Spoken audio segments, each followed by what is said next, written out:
Uncle ये cake कितने का है? 600 का है। और ये पेस्ट्री? वो 60 का है। एक दे दीजिए। Thank you. Thank you. कुछ देर के बाद जब वो वैभवी के घर के बाहर पहुंचा तो उसने देखा वहाँ काफी रंगीन लाइट्स चल रही थी और वहाँ से तेज म्यूजिक की आवाज आ रही थी। वैभवी, ये सब क्या? ये कौन है वैभवी? देख नहीं रही है, डिलीवरी बॉय है। पर हम तो केक मंगवा चुके थे ना, फिर तूने ये पेस्ट्री क्यों मंगवाई? ओह याद आया, ये तो वही डिलीवरी बॉय है ना जिसको तू डेट कर रही थी। ओह कम ऑन यार वैभवी, तेरा स्टैंडर्ड इतना गिर जाएगा मुझे नहीं पता था। Babe, happy birthday babe. Abhinav Deven को अच्छी तरह से जानता था। वो एक बड़े बाप का लड़का था और हर वक्त वैभवी के आसपास मंडराता रहता था। देवेन को यहाँ देखते ही अभिनव का दिमाग खराब हो गया। उसके हाथ में एक बड़ा सा गिफ्ट था। उसके आगे अभिनव के हाथ में लड़की पेस्ट्री की थैली कुछ भी नहीं लग रही थी। मैं तुमसे ब्रेकअप कर रही हूँ। और नहीं तो क्या, बेचारी कब तक तुझ जैसे गरीब के साथ ऐसी आधी पेस्ट्री खाती रहेगी। मत क्यों सुनो? गरीब तो तुम्हें ठीक नहीं किया वैभवी। और अभिनव वहाँ से निकल गया। उसकी आंखों में आंसू थे और उसका दिल बुरी तरह टूट चुका था।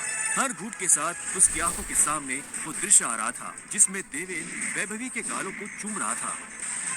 उधर जब अभिनव सड़क पर बेहोश हो गया था तब इधर सनी सिंह अपनी गाड़ी में बैठा बेचैन हो रहा था। सनी सिंह की बहन अनन्या उसके गले का कांटा बन गई थी। सनी अपने दादा हरदेवपाल सिंह की नजर में आने के लिए और अनन्या को रास्ते से हटाने के लिए कुछ भी कर सकता था और आज वो अपनी गाड़ी में अपने आदमियों के साथ निकल पड़ा था अपनी बहन को सबक सिखाने के लिए। सनी के आदमी अभिनव को उठाकर सीधा रूम नंबर 409 में घुस गए। सही कपड़े उतारो और बेड पे लेटाओ उसको। उन्होंने अभिनव को बहुत आहिस्ते से उस बिस्तर पर लेटा दिया। वहाँ पहले से सनी की बहन अनन्या सोई हुई थी। सुबह जब अभिनव ने करवट बदली तो उसका हाथ एक नरम हाथ से टकरा गया। अभिनव की नींद टूटी और उसने देखा कि वो एक अनजान लड़की के बगल में लेटा हुआ था। कौन हो तुम? तुम मेरे कमरे में क्या कर रहे हो? तुमने मेरे साथ क्या किया? वो मेरे साल में।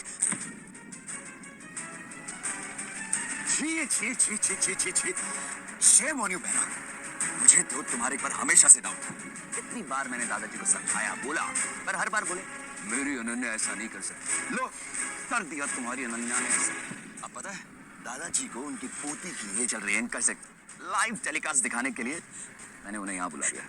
भाई मुझे नहीं पता, भरोसा करिए। क्या हुआ, कैसे हुआ? मैं जानती तक नहीं इस लड़के को, नहीं जानती भाई। मैं भी। हम दोनों के बीच कुछ भी नहीं हुआ। नहीं। इससे पहले कि अभिनव सफाई देता, अनन्या और सनी के दादा हरदेवपाल सिंह कमरे में पहुंच चुके थे। उनके पहनावे से समझ आ रहा था कि वो बहुत अमीर आदमी थे। अनन्या को इस हाल में देख उनकी आंखें गुस्से में लाल हो गई थी। मुझे तुमसे ये उम्मीद नहीं थी। दादाजी, आप जैसा सोच रहे वैसा बिल्कुल नहीं है। अनन्या, तुम्हें अच्छे से नियम पता थे, फिर भी तुमने सारे नियम तोड़ दिए। नहीं दादाजी, नहीं। और तू? जब अभिनव की नजर हरदेव से मिली तो उसे लगा कि वो अपनी आंखों के सामने मौत देख रहा है। तुमने मेरी पोती के साथ आज से हमारे परिवार के कानून के हिसाब से तू सिंह परिवार का दामाद है। क्या? हम दोनों के बीच में लेकिन कुछ हुआ ही नहीं है। दादाजी, कुछ नहीं हुआ है। कुछ नहीं किया ना तुम दोनों ने, तो क्या ये बात?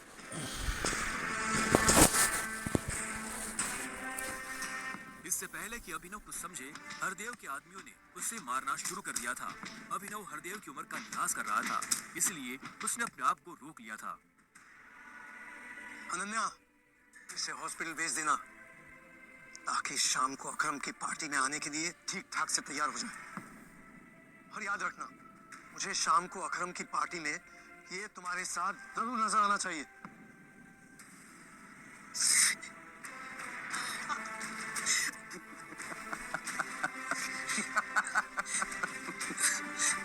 क्यों मेरी जिंदगी बर्बाद कर दी तुमने? क्यों? अभिनव के पास इस सवाल का कोई जवाब नहीं था। वहाँ वहाँ जाकर अभिनव शाम को होने वाली पार्टी के लिए तैयार होने लगा। उसे हरदेव और उसके आदमियों का डर नहीं था। वो जानता था कि अनन्या पहले से काफी मुश्किल में थी और वो अपनी वजह से उसकी मुश्किलें और नहीं बढ़ाना चाहता था।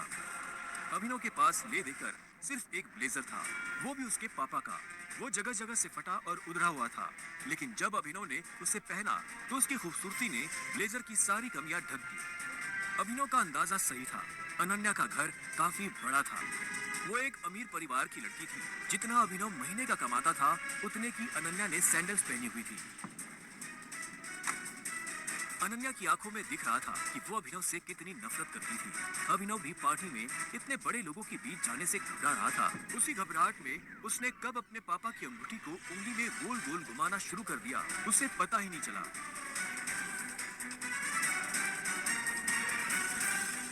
इस अंगूठी को उतार दो प्लीज, बहुत गंदी लग रही है।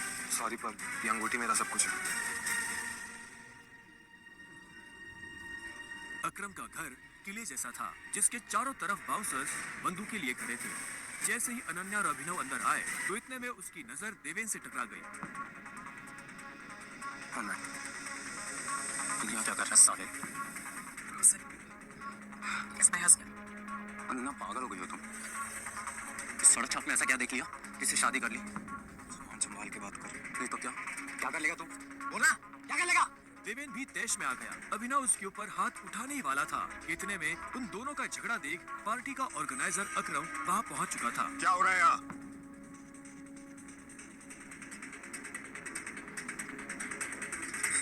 अकरम सर, देखिए इस आदमी को, ये क्रिमिनल है, जबरदस्ती आपकी पार्टी में घुसा है।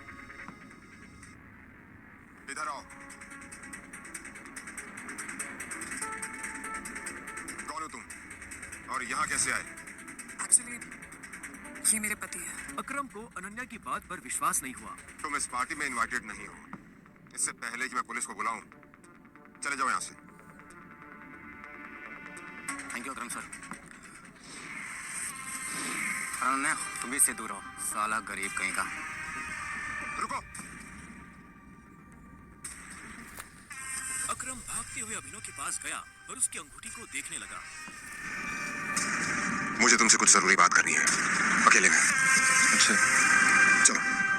अकरम ने कहा और अभिनव का हाथ पकड़कर उसे अपने साथ अंदर ले जाने लगा। अनन्या, देवेन, सनी और पार्टी में मौजूद बाकी लोग ये देख हैरान हो गए थे। कुछ देर बाद जब वो अकरम के कमरे में पहुंच गए तो अकरम ने दरवाजा बंद किया और अभिनव के पास आकर बोला, मैं तुम्हारी ये अंगूठी देखना चाहता हूँ। क्यों? करो बात, मैं ऐसे मांगने वाला नहीं हूँ, बस मुझे इसमें कुछ देखना है, प्लीज।